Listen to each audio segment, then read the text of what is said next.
Olá pessoal, sejam bem-vindos. Hoje a aula é sobre os Incas, Maias e Astecas.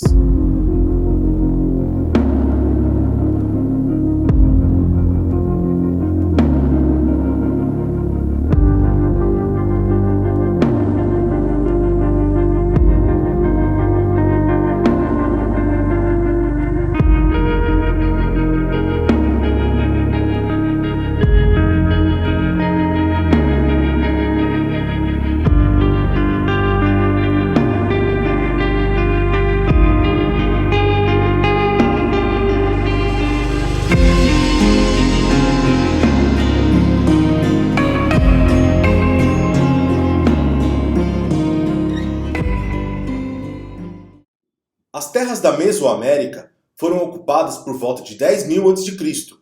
A fertilidade do solo e as boas condições climáticas estimularam a agricultura e atraíram novos habitantes por volta de 5.000 a.C.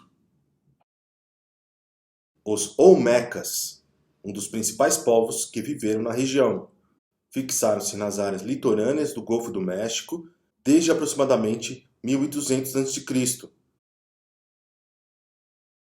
Cerca de 4 séculos depois, os Maias estabeleceram-se mais ao sul, na faixa que vai da Península de Yucatán, atual México, até áreas que hoje pertencem a Honduras, Nicarágua e Costa Rica.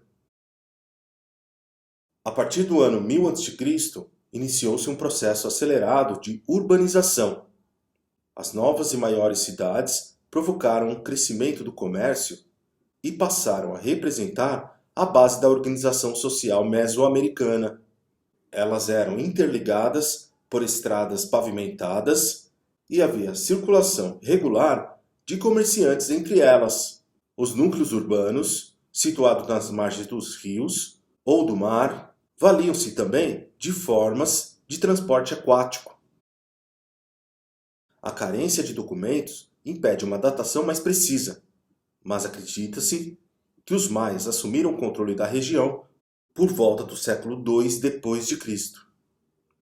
Embora muitos autores falem em um Império Maia, os maias jamais tiveram uma estrutura política unificada e centralizada. Ocasionalmente, as cidades organizavam-se em confederações, sob a liderança de uma delas, que assumia o controle temporário das cidades vizinhas. Mas na maior parte do tempo, essas cidades eram independentes entre si e dispunham de autonomia administrativa. As cidades eram um centro religioso e político. Lá se constituíam os locais de celebração religiosa e moravam a família real e os servidores do Estado, inclusive os coletores de impostos. Elas eram abastecidas por alimentos que vinham da área rural, onde a maior parte da população se abrigava em habitações de madeira. O milho era o principal produto, mas também se cultivavam abóboras, cacau, abacate, mandioca, diversos tipos de feijões e de pimentas, além de tabaco e algodão. Todas as esferas da vida cultural, econômica e política eram orientadas pelo sacerdote, que dominavam conhecimentos técnicos, meteorológicos e astronômicos.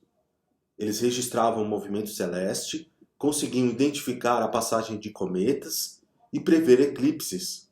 Também organizavam os rituais de culto aos mortos, fundamentais para garantir a coesão social.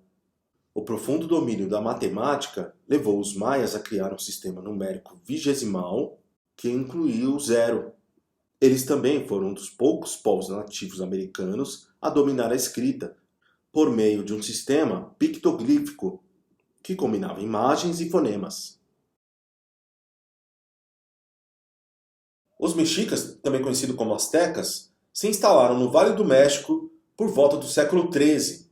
As principais cidades maias haviam sido abandonadas cerca de 4 séculos antes, por motivos ainda desconhecidos. Acreditava-se que os maias tenham enfrentado guerras com outros povos, dificuldades climáticas ou geológicas que prejudicaram o abastecimento das cidades grandes.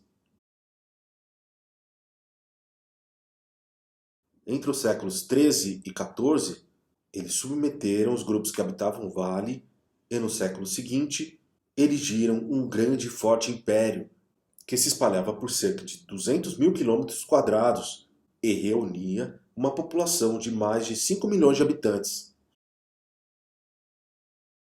O domínio exercido pelos mexicas sobre os povos que viviam em seu império baseava-se na cobrança regular de impostos e na imposição de seus princípios e valores religiosos. Ou seja, não havia controle político direto. A exigência da tributação assegurava a manutenção da hegemonia mexica sobre o território. Já a uniformização religiosa facilitava a coesão interna. O império era rigorosamente estratificado e hierarquizado. O imperador era o grande líder político, militar e religioso, assessorado por um número reduzido de nobres e grandes sacerdotes. Os principais comerciantes e artesãos e os líderes das comunidades estavam no segundo patamar, seguido dos pequenos proprietários. Os homens despossuídos de propriedades, que deviam trabalhar em terras alheias para conseguir sobreviver e pagar seus tributos, compunham a parte inferior da escala social. Povo guerreiro, os mexicas atribuíam um caráter sagrado à guerra. As lutas eram também uma forma de obter escravos, que podiam ser sacrificados em festas e rituais religiosos e públicos, reafirmando o princípio de que a vitória e a derrota militares dependiam da vontade divina. Os vitoriosos deviam sobreviver e os vencidos morrer. Os escravizados eram ainda utilizados na principal atividade econômica do império, a agricultura, voltada sobretudo à produção de milho, tomates, pimentões, feijões e batata doce.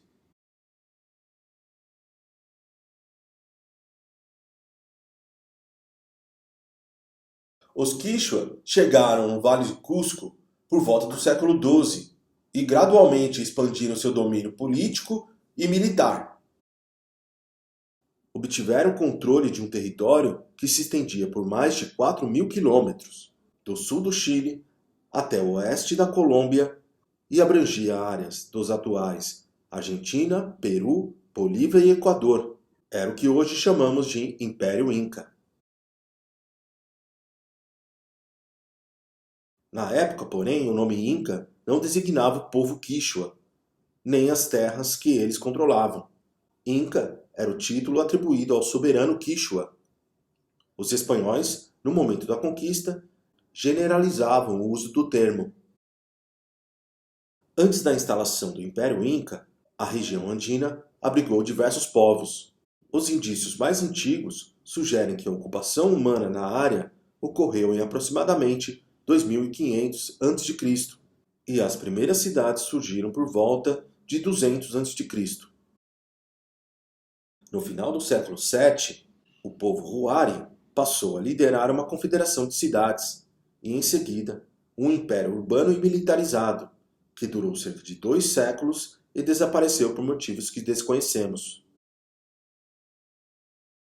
Os Quichua dominaram os descendentes dos Huari e outros grupos nativos, como os Xixa e os Aymara, e se impuseram com armas e violência para formar seu império. As comunidades submetidas mantiveram sua organização e dinâmica social interna. Deviam, no entanto, adorar a religião dos Quichua e pagar altos tributos a eles. Toda a tradição Quichua era transmitida oralmente. Sua língua, antes restrita, foi imposta aos povos dominados. Disseminou-se rapidamente em quase toda a zona controlada pelos Incas. E ainda hoje é um dos idiomas mais falados da região. A ausência de escrita limitava bastante os estudos sobre o modo de vida dos Incas e sua percepção do mundo. Os únicos acessos possíveis ao passado pré-colombiano andino vêm de documentos espanhóis ou de achados arqueológicos. Bom, é isso aí, pessoal. Até a próxima. Tchau, tchau.